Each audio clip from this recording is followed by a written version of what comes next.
es celebrada, es idolatrada y es también, por supuesto, aún mandada. Pero interesantemente, al mismo tiempo, en la iglesia el matrimonio ha sido idolatrado y la soltería ha sido menospreciada, despreciada y rechazada. Interesante. Mientras que en la cultura el matrimonio es menospreciado, despreciado, rechazado, etc., en la iglesia tradicionalmente el matrimonio ha sido idolatrado. Y mientras que en la cultura la soltería es idealizada e idolatrada, en la iglesia la soltería ha sido despreciada y rechazada. Pero también es interesante notar que la iglesia parece estar abrazando más y más la perspectiva cultural del matrimonio y de la soltería, con un cada vez mayor número de integrantes de las generaciones emergentes que están posponiendo el matrimonio, rechazando el matrimonio, retrasando el matrimonio. No es nada extraño oír en la iglesia a veinteañeros decir, cuando se les pregunta, oye, ¿te vas a casar? Ni loca. No es extraño en estos tiempos oír en la iglesia a personas que probablemente estarían en una posición de casarse, decir, no, todavía no, cuando yo crezca, cuando esté más grande, o después de haber terminado ciertos proyectos, o después de haber hecho tal cosa. No es nada extraño oír esto aún dentro de la iglesia. Ahora bien, ¿cómo deberíamos nosotros, o mejor dicho, qué deberíamos nosotros pensar acerca del matrimonio y acerca de la soltería? ¿Qué perspectiva deben tener los cristianos? ¿Cómo deberíamos sentirnos acerca del matrimonio y acerca de la soltería? Bueno, si bien es cierto que la iglesia ha ido a extremos en diferentes épocas y en diferentes lugares, en diferentes contextos, por ejemplo, la iglesia tiende a reflejar los valores de las sociedades tradicionales, o quizás debo decir, precisamente por la influencia de la iglesia, ciertas sociedades tienen valores tradicionales que tienen un alto concepto del matrimonio. En esas sociedades el matrimonio es honroso.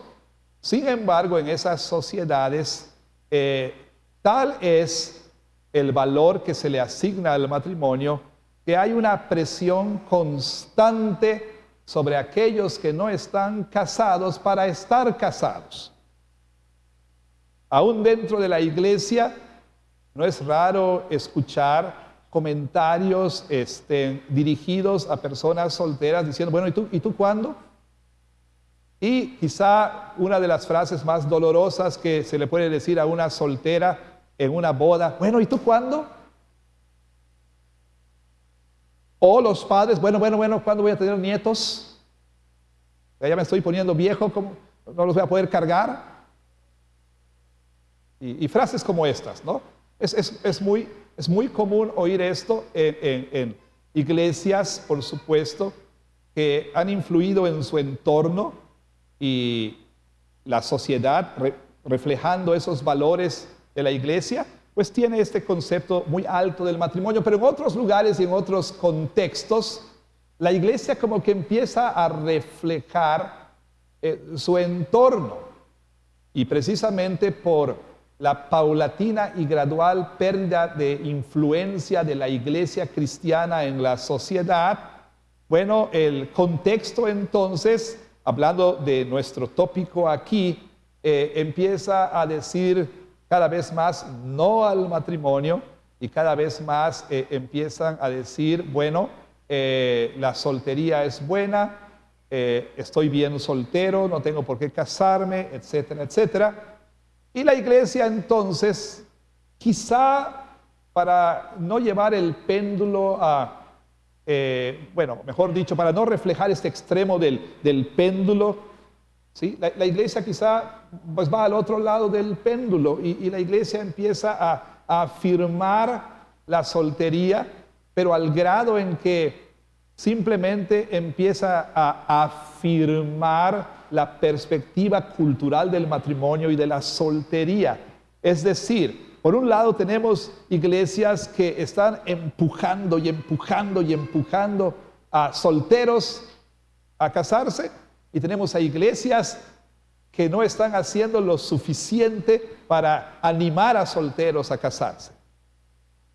Tenemos iglesias, una vez más, que ponen presión sobre los solteros y les dicen, ya tienes que casarte. Y tenemos a iglesias que tienen miedo de decirle a los solteros, ya tienes que casarte. Ahora, es verdad que históricamente la iglesia también pues ha tenido esos extremos, porque los padres, o debo decir más correctamente, algunos de los padres de la iglesia. ¿Quiénes son los padres de la iglesia? Pues son aquellos líderes de la iglesia que no reemplazaron a los apóstoles, porque el oficio apostólico es único, pero son los líderes que quedaron a cargo de la iglesia después de que los apóstoles murieron en los primeros siglos de la iglesia. Y varios de ellos dijeron que estaban siguiendo al apóstol Pablo en su afirmación de que la soltería era mucho mejor que el matrimonio y que entonces no deberían las personas casarse si de verdad querían ser verdaderos, valga la redundancia, cristianos, y querían tener un verdadero servicio al Señor. Ahora, ¿estaban en lo correcto? La iglesia ha afirmado a lo largo de los siglos, a pesar de estos elementos de confusión que pueden introducirse a la iglesia ha afirmado tanto la bondad del matrimonio como la bondad de la soltería. En otras palabras, la iglesia ha dicho que casarse es bueno, pero también la iglesia ha dicho que quedarse soltero también es bueno. El problema está cuando que en los contextos, cuando la iglesia debería decir, quédate soltero, la iglesia presiona para que las personas se casen, y en los contextos cuando la iglesia debería decir, cásense, la iglesia es temerosa de decir, cásense. Bueno, yo estoy convencido de que sabiduría se necesita en este punto. Tenemos que ser como los hombres de Isaacar y entender los tiempos en los cuales estamos viviendo. Quizá, y solo quizá, en el mundo occidental, tal vez la iglesia necesita afirmar, poner en alto, honrar, poner en un pedestal, poner reflectores sobre el matrimonio y animar a las personas a casarse. Basta con leer las últimas tendencias registradas en estadísticas, ¿sí? A mi esposa no le gusta mucho que yo diga muchas estadísticas, así que solo voy a decir dos cosas. Pero, por ejemplo, en los Estados Unidos de América, un altísimo porcentaje de hombres o de personas de más de 40 años nunca ha estado casada ni piensan casarse. Lo que es más, entre la llamada generación Z, ya ni siquiera se estila lo que ellos llaman dating, o bueno, las citas, pues, con la perspectiva de tal vez llegar a algo ya más formal. O sea, la generación Z ya ni siquiera está haciendo eso. Hay muchas razones las cuales no vamos a compartir ahora, pero empiezan a surgir nuevas tendencias. Hay algo que se llama situationship. ¿Y qué es la situationship? Bueno, esto aún en nuestros contextos latinoamericanos es estar en una especie de situación. Es decir, ambos saben que tienen cierta atracción y tienen ciertos sentimientos, pero no se va a traer ningún compromiso a la relación, ni siquiera van a decir que están en una relación, ni siquiera van a poner presión en el otro con respecto a la relación. Y cuidadito le dicen a los papás del uno del otro que están en una relación. No, no estamos en una relación, estamos en una situationship, dicen. En una relación de situación o algo así. ¿Sí? Cada vez hay más temor al compromiso en esta sociedad postmoderna o postmoderna en la que estamos viviendo. Y quizá, y solo quizá, la iglesia no ha hecho un trabajo muy bueno en decir el matrimonio debe ser honrado y el matrimonio debe ser deseado y debe ser anhelado.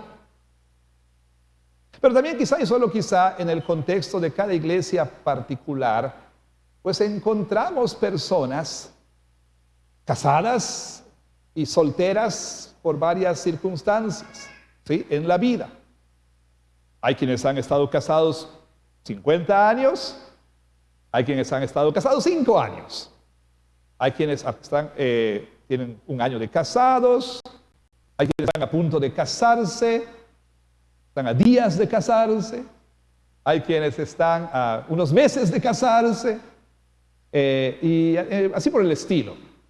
Pero también hay solteros, quizás solteros porque nunca se han casado o porque alguna vez estuvieron casados y debido al fallecimiento del cónyuge ahora son solteros. Otra vez quizá hay algunos que, bueno, pasaron por un divorcio y pues ya son solteros otra vez.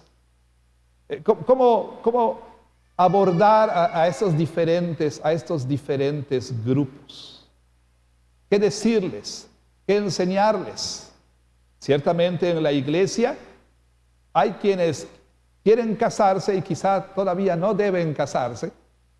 Y hay quienes no quieren casarse, pero quizá ya deberían casarse. ¿Cómo abordar a estos diferentes grupos? Bueno, Pablo se enfrentó a una situación similar en su ministerio a los corintios.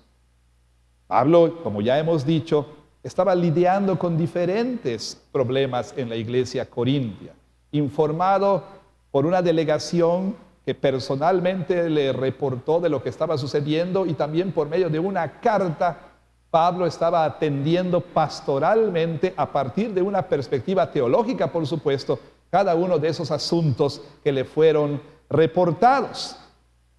Y Pablo entonces estaba lidiando con el hecho de que muchos en la iglesia habían sido tan fuertemente influenciados por la cultura en la que habían vivido, de la cual habían salido, pero de la cual no se habían desligado, que su pensamiento todavía era un pensamiento que estaba en conformidad con los valores y las costumbres de su cultura.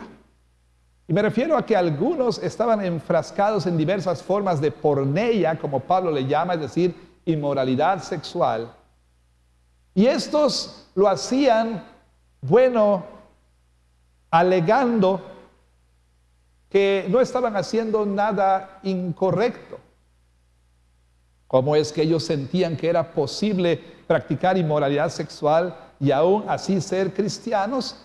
Bueno, porque ellos habían llegado a creer pues lo que la cultura les había enseñado, y esto lo habían incorporado a su manera de pensar como cristianos, de tal manera que estaban repitiendo lemas culturales, slogans, dichos. Estaban diciendo: Pablo, no hay problema con tener sexo, total que el cuerpo va a ser destruido, ¿cuál es el problema? Y entonces Pablo tiene que corregir a estas personas y les enseña que practicar pecado sexual, por supuesto, nunca era algo correcto. Para decirlo de otro modo y de manera más específica, las relaciones sexuales de cualquier índole, cualquier forma, ¿sí?, fuera del matrimonio son pecado. Pero de pronto le informan: oye, Pablo, pero también tenemos a otros ahí que dicen: bueno no le fuera al hombre tocar mujer. Informados por la misma manera de pensar, es decir, un dualismo griego que consideraba esta separación tajante entre cuerpo y alma. Pues estas personas decían que no estaba bien entonces practicar el sexo dentro del matrimonio. Así que Pablo tiene que corregirlos y decirles, no tener relaciones sexuales dentro del matrimonio es pecado. A uno les dice, tener relaciones sexuales fuera del matrimonio es pecado. Y a estos que no estaban teniendo les dice, no tener relaciones sexuales es pecado. Y entonces Pablo está corrigiendo estas maneras de pensar. Y prosiguiendo precisamente con su corrección de cuál debería ser la perspectiva que los cristianos deben tener con respecto al matrimonio, una vez que Pablo les enseña de que el sexo es una ceremonia de renovación del pacto matrimonial y es un servicio mutuo que esposo y esposa se hacen el uno al otro con el propósito de ayudarse a no caer por ella en inmoralidad sexual, un servicio por el cual ambos se ayudan a tener deleite el uno en el otro.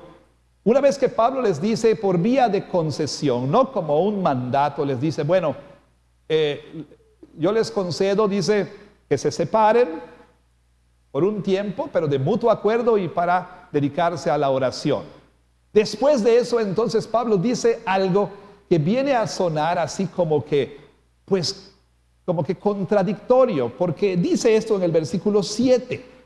Quisiera más bien que todos los hombres fuesen como yo, como que como él. Bueno, Pablo era soltero, al menos en ese tiempo en el que estaba ministrando como apóstol, era soltero. Algunos eruditos piensan que Pablo en algún tiempo había estado casado. Y uno de los argumentos para decir que Pablo había estado casado es que para formar parte del Sanedrín, es decir, la autoridad religiosa máxima más alta de los judíos en ese tiempo, el hombre tenía que estar casado. El miembro del Sanedrín tenía que estar casado. Entonces algunos piensan que Pablo había enviudado, otros más piensan y han escrito pues argumentos bastante interesantes afirmando que Pablo había estado casado, pero que cuando se convirtió al cristianismo su esposa lo dejó.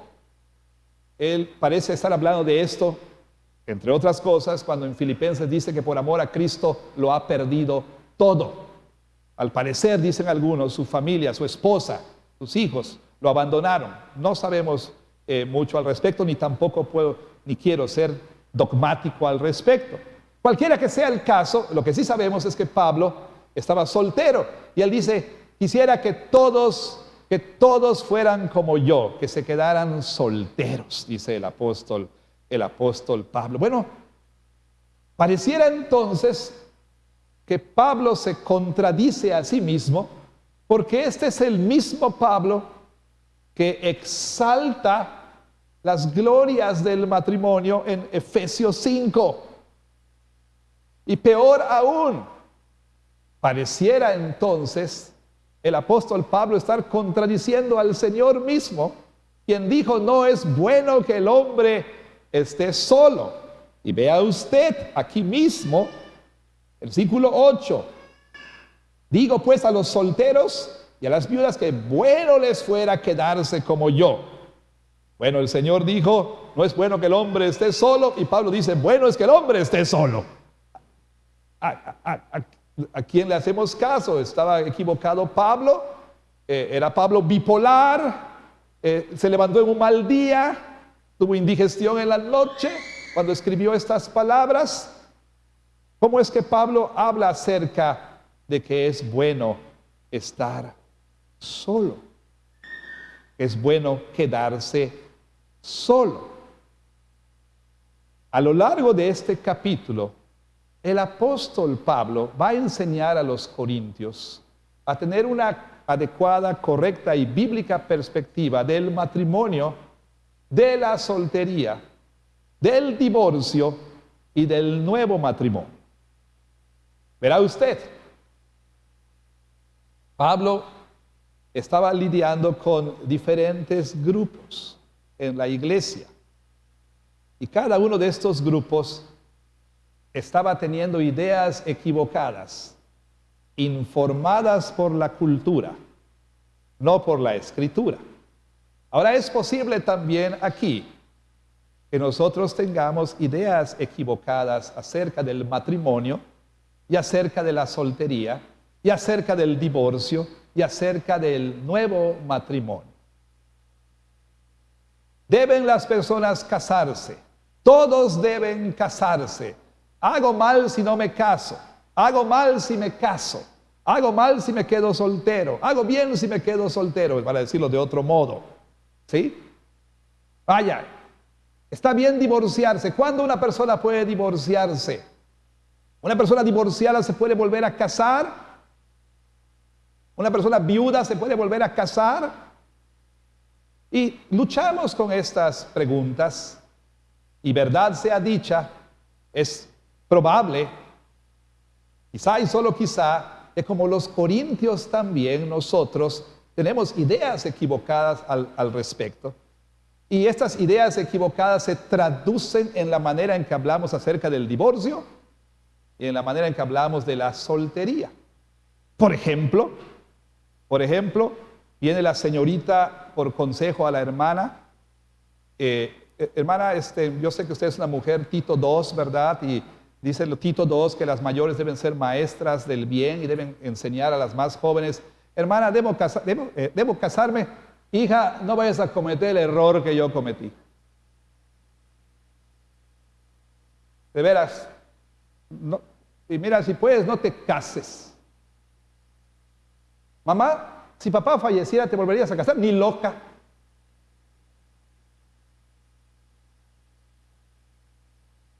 Pero ni loca. No. Una vez le echan agua al gato, dos no.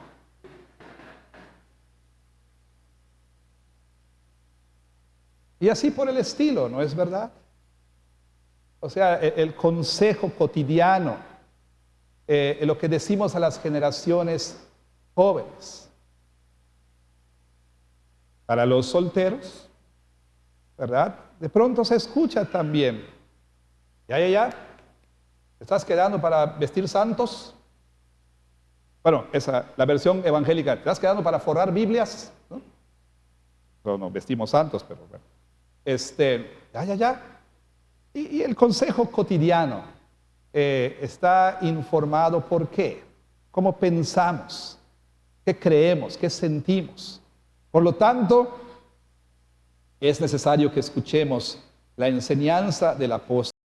Ahora bien, aquí entonces en nuestro pasaje, ¿sí? Vamos a ver y vamos a comenzar a ver que tanto los casados como los solteros, ¿sí? Los que quieren casarse, los que no quieren casarse, ¿sí? Los que prefieren quedarse solteros, todos nosotros necesitamos un correcto entendimiento del matrimonio y de la soltería. Y Keller dice algo muy interesante, Tim Keller dice algo muy interesante, hablando primero de los solteros, pero también esto se aplica a los matrimonios, porque él dice que lo mismo que él enseña a los solteros, o lo que él identifica como pues una manera incorrecta de pensar, también dice es fuente de muchas patologías en el matrimonio, así lo dice. ¿Y a qué se refiere? Bueno, dice así Keller, los solteros no pueden vivir sus vidas bien como solteros sin una perspectiva balanceada e informada del matrimonio. Porque si no tienen esa perspectiva, o van a desear demasiado, o no van a desear lo suficiente el matrimonio. Lo van a desear exageradamente, o lo van a desear insuficientemente.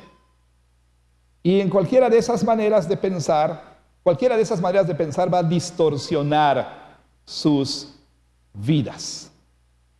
Es decir, ya sea que hagamos del matrimonio lo último, no último en el sentido de que es mi último recurso, sino que no hay nada superior a él, es lo máximo. O que hagamos del matrimonio algo insignificante, irrelevante, ambas cosas van a arruinar la vida, el matrimonio y la soltería de las personas. Por lo tanto, entonces, ¿cómo debiéramos pensar? En particular, ¿sí? Sabiendo que el cristianismo ha afirmado tanto la bondad del matrimonio como de la soltería, entonces, ¿cómo debieran pensar los cristianos en general y los solteros cristianos en particular? ¿Qué deben pensar? ¿Cómo deben sentirse con respecto al matrimonio? Bueno, lo primero que nosotros tenemos que entender, y lo vemos en el versículo 8, es que es bueno que los solteros permanezcan solteros. Es bueno que los solteros permanezcan solteros. ¿Qué dice el apóstol Pablo? Digo pues tiene, entonces esto que va a decir, pues tiene que ver con lo que ha dicho, a los solteros y a las viudas, que bueno les fuera quedarse como yo. Ahora, debo decir, en este momento no vamos a abundar en las razones por las cuales Pablo dice es bueno quedarse soltero. Eso viene más adelante. Y lejos de tratar de, digamos, sistematizar la enseñanza de Pablo, pues voy a tratar de seguir su flujo de pensamiento. ¿Sí me explico? Entonces no estoy abordando esto de manera sistemática, reuniendo todo lo que Pablo dice en el capítulo y poniéndolo aquí en un solo sermón. No, más bien estoy tratando de exponer el flujo del pensamiento del apóstol Pablo. Noten entonces que ahorita no vamos, por favor, no vaya usted a salir así como alguien que sale de la primera parte de una trilogía diciendo, estuvo mala la película, ni terminó. No, si todavía no hemos terminado, faltan todavía otras partes. ¿Sí me explico? Entonces, por ahora vamos a hablar entonces, nos vamos a centrar de por qué es bueno casarse para los solteros, aunque ahorita estoy diciendo que es bueno que los solteros permanezcan solteros. ¿Por qué lo dice Pablo? Lo vamos a ver más adelante. Pero por ahora, noten que él dice, digo pues a los solteros y a las viudas, ¿qué les dice el apóstol Pablo a los solteros y a las viudas? Que bueno les fuera quedarse como yo. Dos cosas tenemos que resaltar aquí. Número uno, hay controversia con respecto a quién le está hablando Pablo. Hay quienes insisten que Pablo está hablando a un grupo de personas nada más, y hay quienes insisten que Pablo está hablando a dos grupos de personas. ¿Qué quiero decir con esto? Hay algunos eruditos que dicen que la palabra solteros, y si usted hace un estudio bíblico y ve las diferentes traducciones del término griego, ¿sí?, que tiene que ver con estar soltero, dicen y presentan un caso bastante convincente de que debió ser traducido el término como viudos, a los viudos y a las viudas. Y entonces presentan sus argumentos para tal cosa. Pero igualmente hay otros que presentan muy buenos argumentos para decir que la traducción a los solteros y a las viudas es la mejor traducción. Y contextualmente, por el uso que hace Pablo a lo largo del capítulo 7 del término, es preferible pensar así. Aunque algunos dicen, bueno, ¿por qué no incluir a las viudas en los solteros? ¿Por qué la distinción? Porque en la iglesia las viudas tenían un estatus especial. ¿En qué sentido?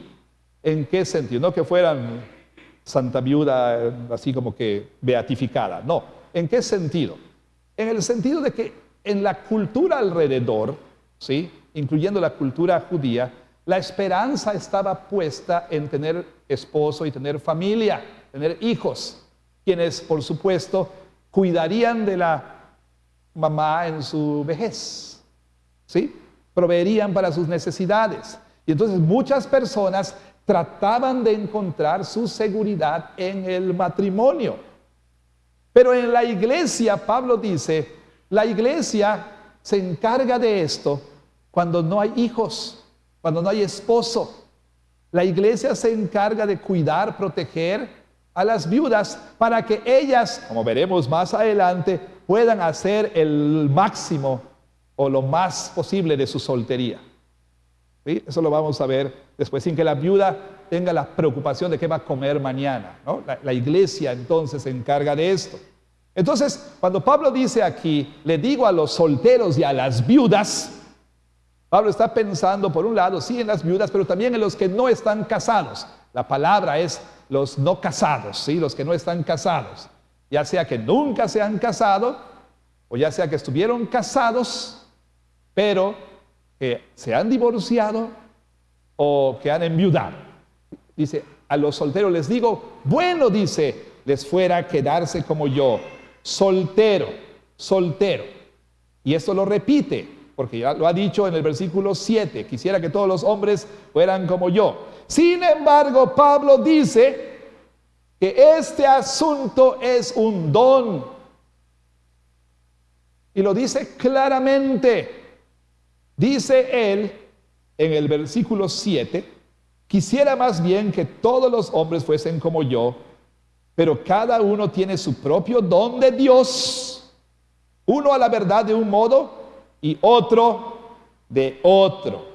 Entonces, lo primero que notamos es que Pablo afirma la bondad de la soltería. Es bueno, dice, es bueno. Y esto tiene implicaciones para la manera en que nosotros vemos a los solteros y para la manera en la que nosotros tratamos a los solteros. ¿Sí? Porque de manera tácita podemos considerar que la soltería es una especie de existencia subhumana, subcristiana. Es decir, que la persona soltera está incompleta, ¿sí? Que la persona soltera no está realmente cumpliendo su función como cristiano.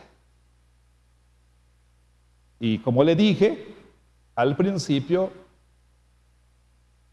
tal vez sin darnos cuenta, podemos nosotros poner una presión innecesaria en alguien a quien Dios le ha concedido el don de soltería. ¿Y tú para cuándo? ¿Y tú para cuándo?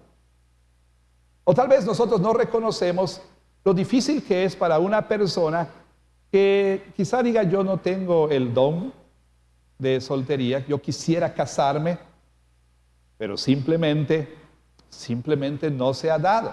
Ahora, paréntesis, vamos a hablar más adelante, cuando volvamos al asunto de la soltería, de que a veces esto se debe no a que no haya con quien casarse, sino que se debe a otras cosas que veremos en otro momento, ¿sí? Pero a veces no somos de verdad, no somos nosotros, no nos ponemos a pensar cuánto dolor podemos causar en una persona cuando le decimos, ¿y tú cuándo? ¿Y tú cuándo? O la mamá, mamita, ¿ya te estás quedando? ¿Sí? Entonces, no debemos nosotros considerar a los solteros como cristianos de clase B, de segunda clase. Ya abundaremos en la razón del por qué más adelante. Pero por otro lado, tenemos que entender que la soltería de toda la vida quizá no es algo que Dios demanda de todos, como algunos padres de la iglesia leyendo erróneamente a Pablo, ¿sí? Y probablemente los corintios que decían, bueno le es al hombre no tocar mujer, quizá estaban ellos mal interpretando la soltería de Pablo y pensando que todos como Pablo deberían estar solteros, y entonces los que estaban no casados no querían casarse, y los que estaban casados querían dejar de estar casados, ¿sí? Porque bueno le fuera al hombre no tocar mujer. Entonces Pablo dice, esto es un don que Dios da. Es un don que Dios da, el cual debe ser entendido correctamente. ¿Y a qué se refiere que debe ser entendido correctamente? Bueno, quisiera aquí traer a colación una vez más a Keller, si me lo permite.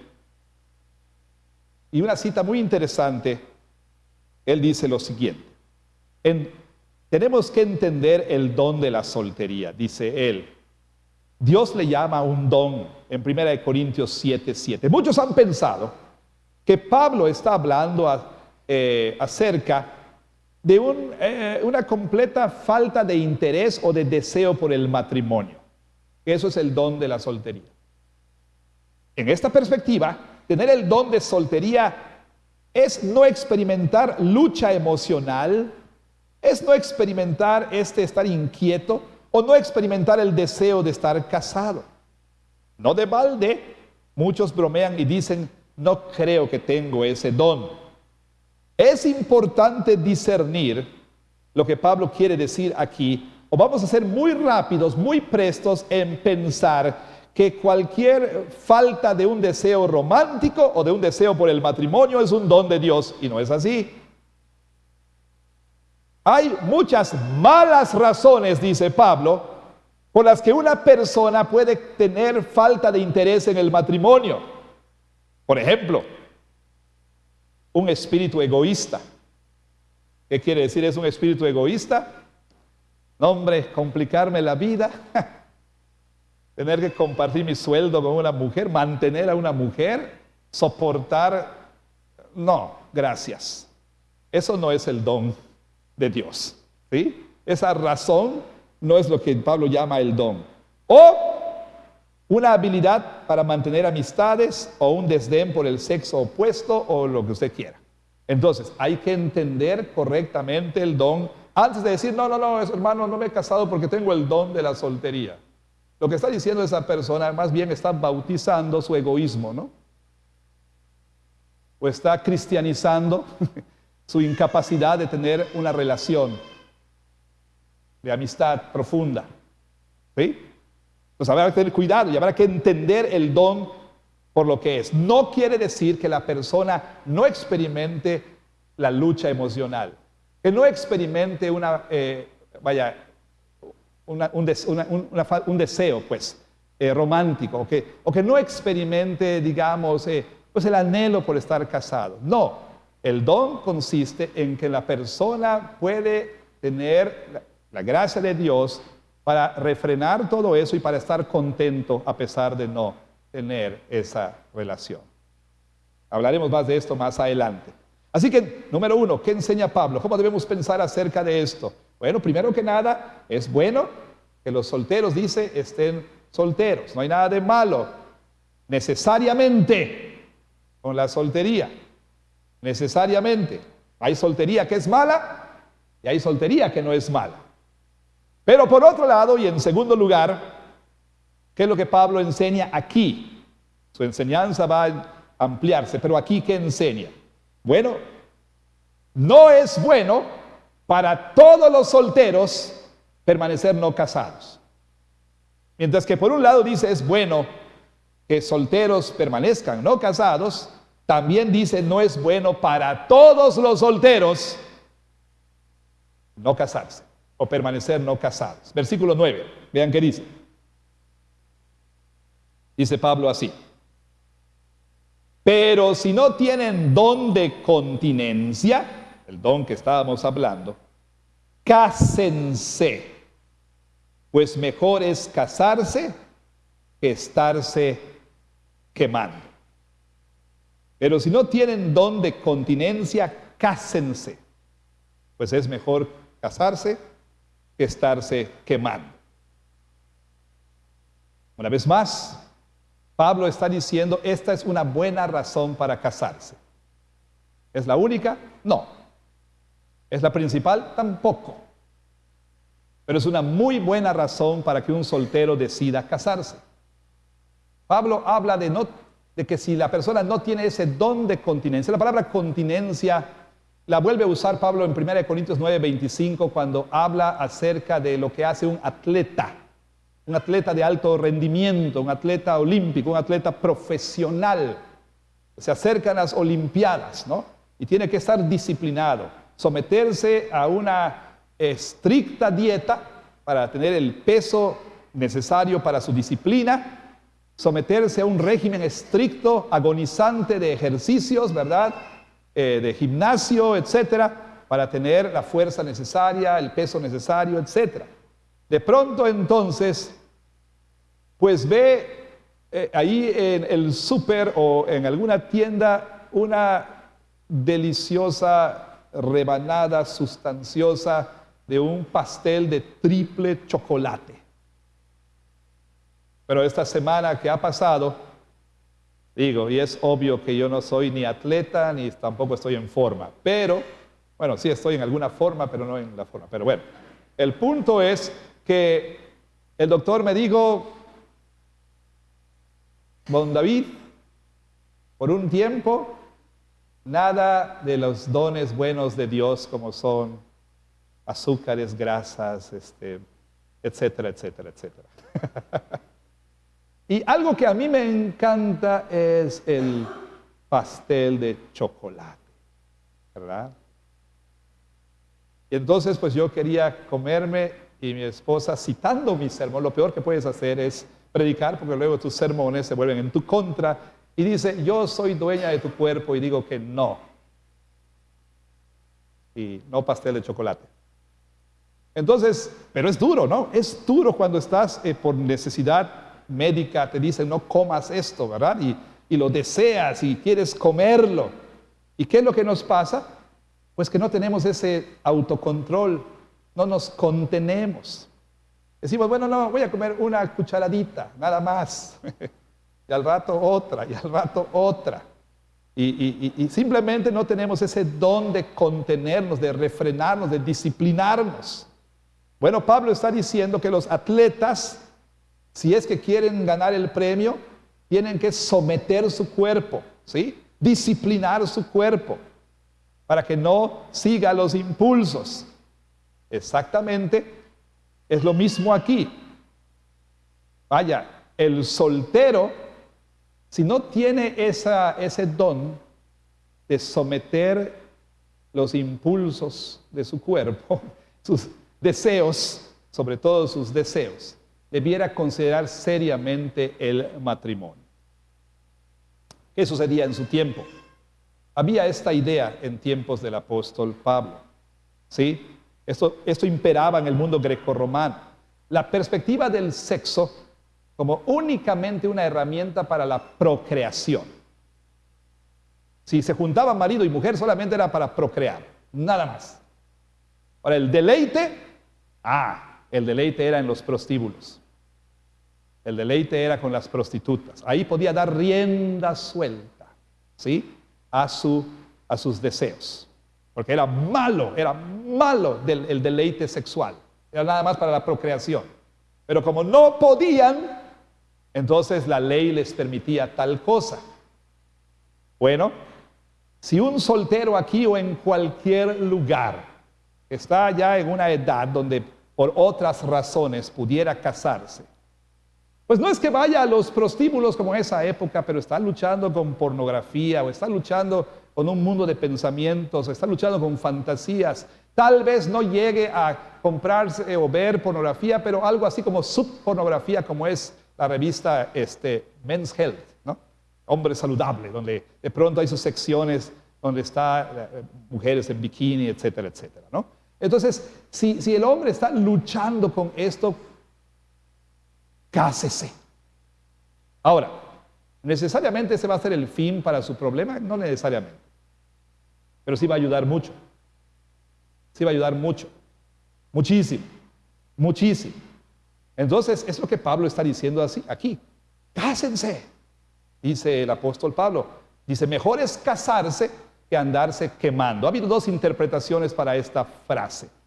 Una es el sentido metafórico, el estar ardiendo de pasión, ¿sí? Y otro es el sentido más literal, que vas a arder en el fuego, pero del infierno.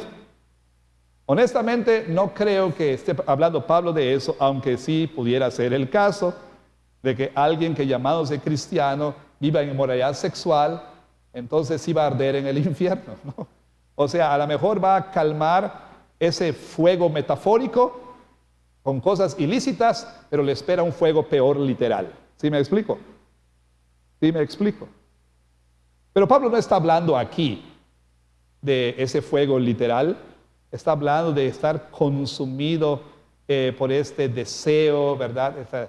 La experiencia terrible de estar experimentando estos deseos que no puede satisfacer lícitamente porque no tiene, por supuesto, el don de continencia. Entonces, Pablo dice, cásate, cásate. Así entonces Pablo ha dicho que por un lado es bueno que el soltero esté soltero, y por otro lado Pablo ha dicho que no todos los solteros deben seguir siendo solteros. Hay buenas razones, va a decir Pablo, para seguir soltero, y hay buenas razones para casarse. Pablo dice que el que se casa no peca, y el que se queda soltero tampoco peca si se queda soltero por las razones correctas. Pablo dice claramente, ¿sí?, que el que se casa hace algo bueno, y el que se queda soltero por las razones correctas hace algo bueno. Ahora bien, para concluir entonces,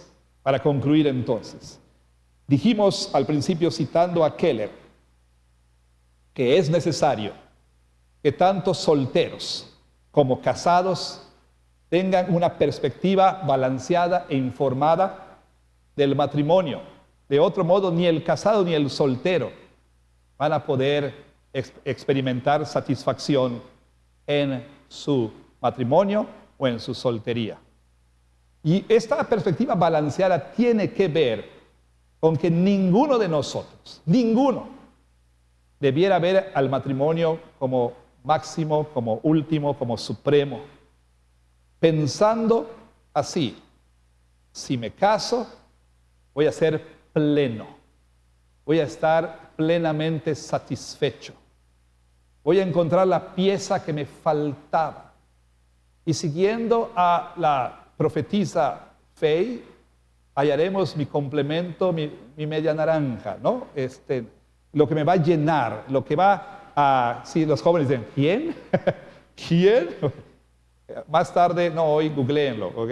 Faye. Bueno, tú mi complemento, mi media naranja, ¿no? O vamos a encontrar aquello, la pieza que nos faltaba, ¿no? Aquello que nos va a hacer feliz y plenos y satisfechos. ¿Sí? Dios no diseñó el matrimonio para eso. Dios no diseñó el matrimonio. Lo primero que le digo a las personas que han estado viniendo para consejería prematrimonial es, bueno, esta es una pregunta: ¿por qué te quieres casar? ¿Por qué te quieres casar? ¿Qué esperas que el matrimonio va a hacer por ti? Y si encuentro que están pensando a la Disney, ¿verdad? Entonces les digo, están yendo a una gran desilusión, a una gran frustración. Porque el matrimonio no fue diseñado primariamente para hacernos felices. Y el matrimonio se trata de nosotros, se trata de Dios y de sus propósitos. El matrimonio no es tanto, no se trata tanto de hacernos felices, sino de hacernos santos. Entonces, todos nosotros, solteros y casados, tenemos que tener un entendimiento correcto del matrimonio. O habrá muchas patologías en nuestro matrimonio, como dice Keller, o habrá muchas patologías en la soltería. ¿Por qué? Porque a lo mejor el soltero que quiere ser soltero pensará que va a encontrar plenitud en su romance con el mundo, en su relación con el mundo, ¿verdad? Y con lo que el mundo ofrece, y va a encontrar plenitud ahí. No quiero estos compromisos, no quiero yo tener estas complicaciones en la vida. Yo voy a encontrar plenitud en disfrutar mi libertad, en encontrarme a mí mismo, en autorrealizarme. También esta persona va a tener una grandísima desilusión. Y el soltero que no quiere estar soltero y quiere estar casado y que está pensando, ¿sí? No, pues cuando yo me case seré feliz. Está, por supuesto, está cometiendo un grave error. Por un lado, o vamos a desear demasiado el matrimonio o no lo vamos a desear lo suficiente, ¿sí?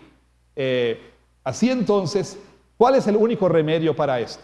Solteros y casados. entender que hay un matrimonio que es último. El matrimonio humano en Cristo es penúltimo, no es último. Es lo siguiente más bueno, ¿no? ¿Ok? No es último, es penúltimo. El matrimonio último es ese matrimonio al que este matrimonio apunta, del que ese matrimonio es un reflejo o una ilustración. Me refiero al matrimonio entre Cristo y su iglesia. Solamente al estar en unión con Cristo por la fe es que podemos nosotros experimentar plenitud, satisfacción, gozo, aunque en esta vida luchemos, ¿sí? Aunque en esta vida haya momentos en que no lo sintamos. Pero es el único que puede satisfacer al casado y al soltero es Jesús. El único que puede llenar los anhelos es Jesús. El único que puede realmente acabar con la soledad es Jesús. El único que puede dar significado es Jesús. El único que puede dar propósito es Jesús. El único que puede dar valor es Jesús. Solteros o casados, tenemos que pensar que el matrimonio que necesitamos en primer lugar es con Cristo. Estar en unión con Cristo. ¿Ok? Por lo tanto, cerramos con lo siguiente. Puntos de aplicación, quizá prácticos. Número 1, los solteros de nuestra iglesia no deben ser tratados como ciudadanos de segunda clase. No deben ser tratados así, de ninguna manera. Número 2, los solteros de nuestra iglesia y en cualquier lugar necesitan examinar la razón para su soltería. ¿Qué implica eso? Entiende correctamente el don de la soltería.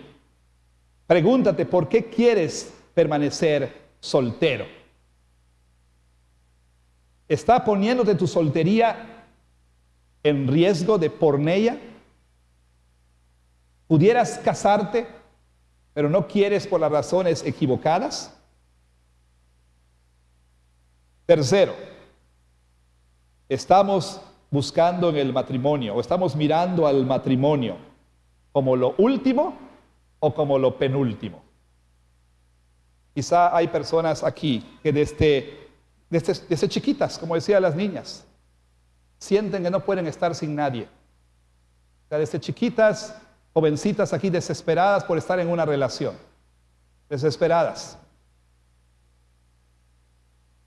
Sintieron que no están completas si no están en una relación.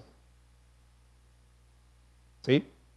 A tales personas les diría, bueno, es que no te cases, que pospongas el matrimonio. Y en este momento les diría, no estés en esa relación. Ese chico, esa chica no te va a dar lo que buscas. No te va a dar lo que buscas. Quizá alguien ha terminado una relación o se ha divorciado, se ha separado y está, pues ha enviudado y dice, pues necesito a otro. Si está buscando a otra persona para ser su fuente de valor, significado, etcétera, si está buscando a otra persona para que le haga sentir en paz, feliz y demás, está usted cometiendo un error, por no decir el pecado de idolatría. Quizá hay aquí personas que están diciendo, ¿verdad? Yo quisiera estar casada y veo que los demás se están casando, ¿yo cuándo? Y sinceramente dicen, Señor, yo quiero casarme. Mire, antes cometía este gravísimo error y a todos aquellos que les haya dicho este consejo, perdónenme, hagamos una cita para que yo les pida perdón personalmente. Eso es lo que yo solía decir. No te preocupes, no te apresures. Seguramente el Señor tiene algo para ti, alguien para ti, perdón. ¿Sí? No, mira, no te apresures, el Señor ha preparado a alguien para ti. ¿Cómo? O sea, ¿cómo me atrevía yo a decir semejante cosa? ¿Cómo podía yo prometer semejante cosa cuando a lo mejor Dios en su sabia providencia ha dicho que no va a haber nadie para esa persona? Que el matrimonio no está en los planes de Dios para esa persona. Lo que sí debería decir es, cualquiera que sea tu estado, casado o soltero, asegúrate de que tu felicidad, asegúrate de que tu dignidad, tu significado, tu propósito, tu valor provienen de estar en unión con Cristo. De estar en unión con Cristo. De que Él es nuestro verdadero esposo. De que estamos en un matrimonio que va a perdurar. Los matrimonios aquí se van a disolver algún día, pero el matrimonio que va a perdurar es el de Cristo y de su iglesia. Ahí es donde solteros y casados debemos encontrar nuestro significado. Entonces, Pablo dice al soltero, bueno, es bueno que estés soltero y después te digo mis razones. Pero si te casas, no pecas, al contrario, haces bien. Pablo le dice al soltero que quiere estar soltero, bueno, está bien que estés soltero, pero si no tienes don de continencia, cásate. ¿Qué hacer como iglesia? Cierro con esto. Sabiduría.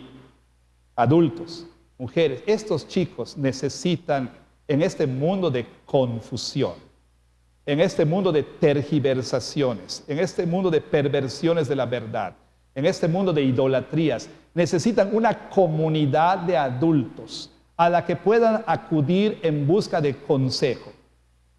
Y donde no van a encontrar, hijita, no hagas el mismo error que yo hice. No, sino van a encontrar consejo sabio. Personas que van a saber a quién decirle, no te cases, y a quién decirle, cásate. Que sabrán cuándo decir, mira, posponga el matrimonio, ¿todavía no estás listo para el matrimonio? O van a saber decir, ya pospusiste demasiado el matrimonio. Personas que van a poder tener esa perspectiva balanceada y que van a guiar a estos jovencitos para tomar decisiones sabias. Dios quiera que cada uno de nosotros, los mayores aquí, podamos ser esa clase de iglesia. Y Dios quiera, de verdad, que los menores aquí puedan tener confianza en su iglesia para recibir consejo.